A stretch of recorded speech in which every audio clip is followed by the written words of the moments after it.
Fluoride. Dentists say that drinking it can protect your teeth against cavities.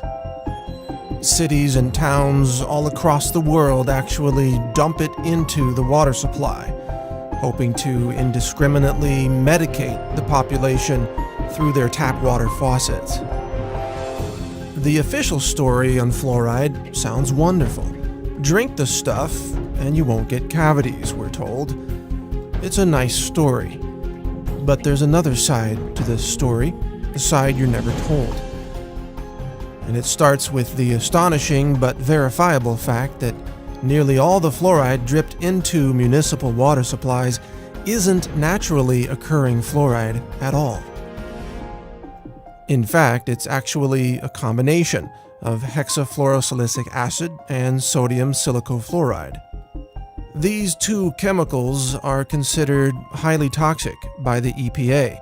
They're actually classified as hazardous waste, and when packaged for transportation, they must be labeled as poison and handled by workers wearing industrial safety gear.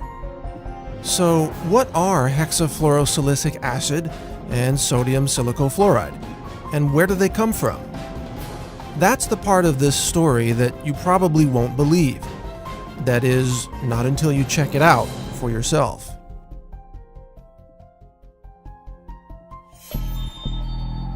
Because the more you look into the mythology of fluoride, the more bizarre this story becomes. And this bizarre story begins at phosphate mining companies. Phosphate is an important mineral used in fertilizers. It's mined from natural rock deposits scattered across the world, and the phosphate rock is then refined to produce phosphoric acid. If that name sounds familiar, that's because it's one of the main ingredients in carbonated sodas, such as Coke and Pepsi. Phosphoric acid is often compared to battery acid. It's a highly acidic liquid that is believed to be the primary reason why drinking sodas can result in kidney stones and a loss of bone mineral density. Phosphate rock is also used to create fertilizers. The problem is phosphate is often contaminated with high levels of fluoride, as much as 40,000 parts per million, or up to 4% of the raw ore. To remove the fluoride, sulfuric acid is added to a wet slurry of phosphate and water. This causes the fluoride to vaporize, creating highly toxic gaseous compounds such as hydrogen fluoride and silicon tetrafluoride. These toxic fluoride chemicals used to be released directly from the smokestacks of phosphate mining operations, but the nearby farms suffered devastating losses of cattle and food crops, which withered away and died due to, guess what? Fluoride poisoning. In order to stop this environmental destruction, the phosphate mining industry put in place a way to capture the toxic fluoride chemical vapors so that they wouldn't be released into the air and kill the surrounding livestock and vegetation.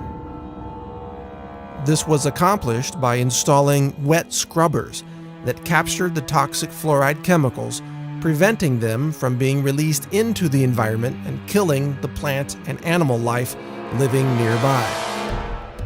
It is from these wet scrubbers that toxic fluoride chemicals are now harvested.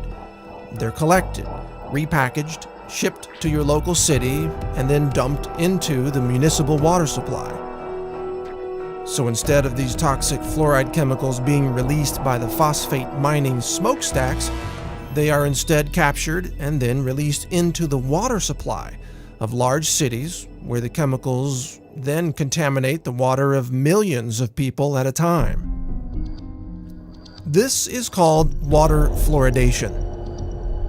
When dentists and doctors say they support fluoride in the water supply, what they're really saying is that they support the mass poisoning of the population with a highly toxic hazardous waste product that, if it weren't dripped into the water supply, it would have to be disposed of as a highly toxic hazardous waste under strict EPA regulations.